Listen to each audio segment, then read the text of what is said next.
और कैसन बड़े हरिंदर भैया अरे कैसन गुरुजी मो कैसन बड़े हरिंदर भैया अरे कैसन गुरुजी रुवतारी गुरु हो बहिना रुवतारी गुरु हो बहिना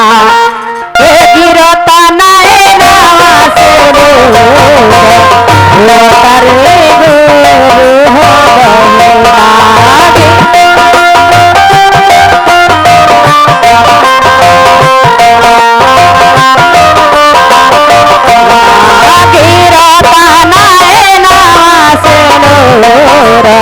रुवतारी गुरु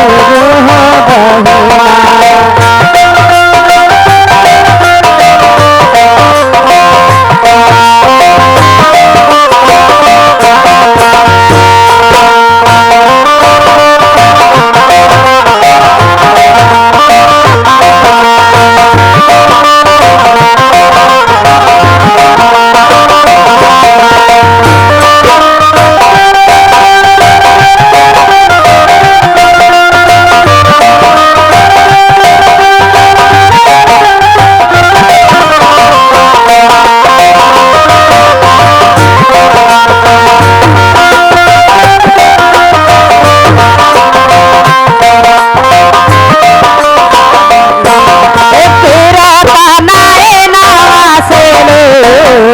रुवतारी गुरु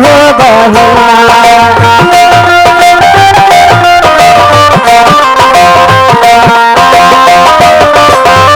बेरी बेरी जब राजा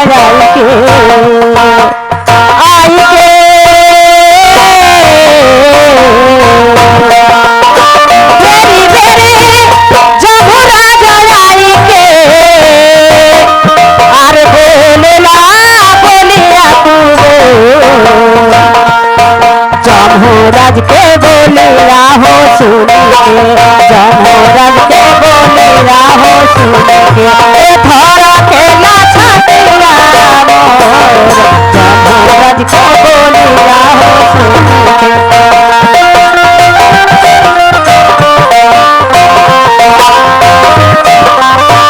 थोड़ा के ना छातिया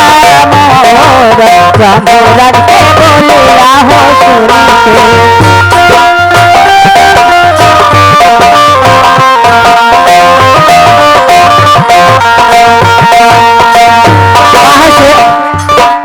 जब केहू के सीरियस तबीयत खराब हो जाला तो लोग कहला कि उनका तबीयत खराब हो गई बहुत उल्टा सांस चलता उल्टा सांस चले लगला आ जब जमराज लेके जाला लो भोजला के घेरने रहेला लो वो लेके जाए खातिर आए वालो और देखी के जे जाए वाला बाबू आ लेके जाए वाला बाबू देखी बाकी केहू के ना लौकी अब उनके दिल धड़काता कि अपना परिवार से तो नाता टूट रहल बा अब हम जाता नहीं जहाँ भेजल बाने कहाँ बेरी बेरी जब राजा आई के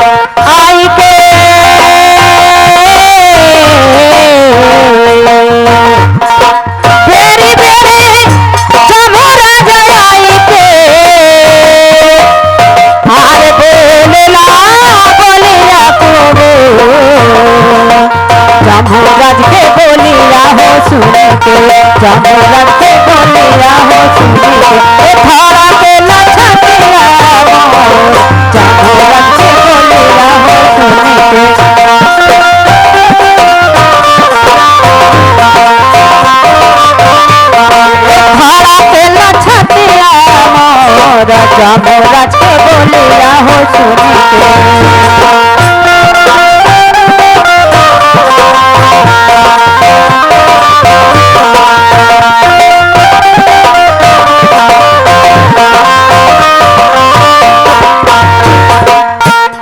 साहेब हरिंदर भैया